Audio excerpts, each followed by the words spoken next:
Because if you're willing to do what the others are not willing to do, persisting, improving, executing to the point where you've refined your practice so much that it is obvious to everyone it's the practice to be in, you're going to be the predominant practice in that area.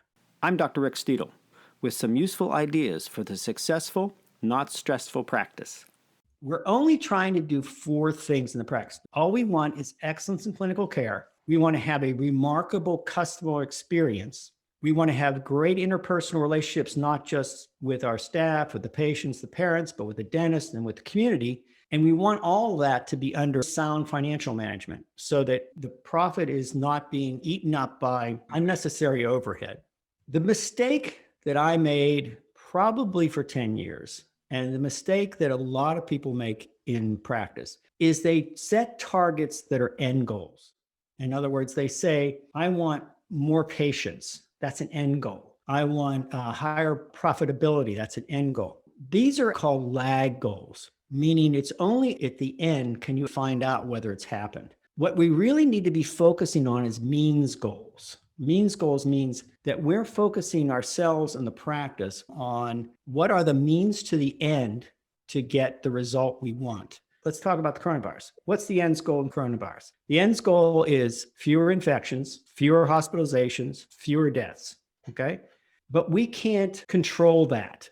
The thing that we can control is the leads goals, which are social distancing, wearing masks. These are leads goals. If we focus on the lead goals, we can then achieve the ends goals. Our tendency is only to focus on the ends goals. This is what we want, instead of saying, let's look at the means to that end. So that, for example, we want to make sure all of our slots of new patients are scheduled. You can't go to the front desk and say, I want you to schedule all the new patient slots, because the front desk doesn't have control of that. And so what you could say, I want you to offer patients the next 2 available slots when they call for a new patient exam. That's a leads goal. We want to always set goals in ways that we can control the behavior. So if the front desk is doing just that little piece, then ultimately they contribute to the ends goal of having every new patient slot filled. Well, then you turn to clinical assistants, the team coordinator, and look at what are the leads goals that each of these staff have, or what are the means they have to contribute to your ultimate goal, which is your ends goal. The second thing to think about is that if the 4 things we're trying to accomplish are good clinical excellence and all the other 3, what is holding us back from achieving some of those things? And so we have to understand the limitations we have. It's my contention that most practices limit their own growth by the fact that they're not moving forward and making improvements to their practice. Because if you are doing the same thing over and over, you're going to keep getting the same result. Let's give you an example. You've just started your own practice. You've got plenty of time. You've got plenty of space, and you're serving your patients well. And all of a sudden your practice is growing and growing till finally there gets to be a gap between your ability to serve those patients and the limitations of your number of staff, the limitations of your facility, all those things. If you don't make a change, patient satisfaction is going to go down because they're going to have to wait longer. And when patient satisfaction goes down, then the reputation of your practice goes down, and eventually demand for your facility goes down. So let me represent that graphically. When you are young and starting to practice, and you have plenty of time and you have plenty of capability, your practice is going to continue to grow. And the reason it's going to continue to grow is that people are being served well. You're able to give them excellent care. You're able to give them plenty of attention. Everything is going smoothly. But at some point, you will hit a limit in which you're going to be up against the capacity of your systems and your people to achieve excellence in those 4 areas. And what happens is you will go into stress. Patients will have to wait longer. Your staff is going to be rushing around. They're going to be stressed. Front desk can't handle what's happening in the waiting room. Things are going to be missed in the financial office. Things are going to start to happen. And eventually what will happen is you'll flatten out. I call this POINT,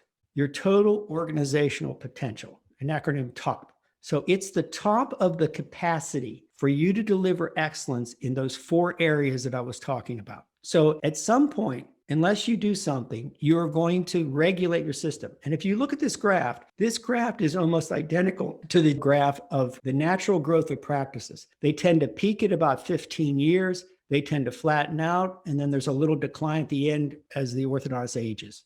So how do we now then constantly improve so we don't run into this limitation of capacity of our practice? And how do we then have continuous improvement? And I want you to understand, these things aren't going to change overnight. Some of the things that we implemented took years to implement. Some took 6-9 months. But as you work on these improvements, you're going to make these incremental changes to the point where things will start to get better. And what you know is if you can continue to make small incremental changes over time, you're going to have a big impact down the road. I've told you the story of when John came into my practice. He said, I'll never be able to handle the load that you have here. I just can't keep up. And I said, well, John, do you think you can get about 2% faster this month? And he said, yeah, I can probably get 2% faster this month. I said, well, you know what that means? At the end of a year, you're going to be about 26% faster. And with compounding interest, in 2 years, you're going to be 60% faster. At the end of 3 years, you're going to double your speed. And all you did was got 2% better every month.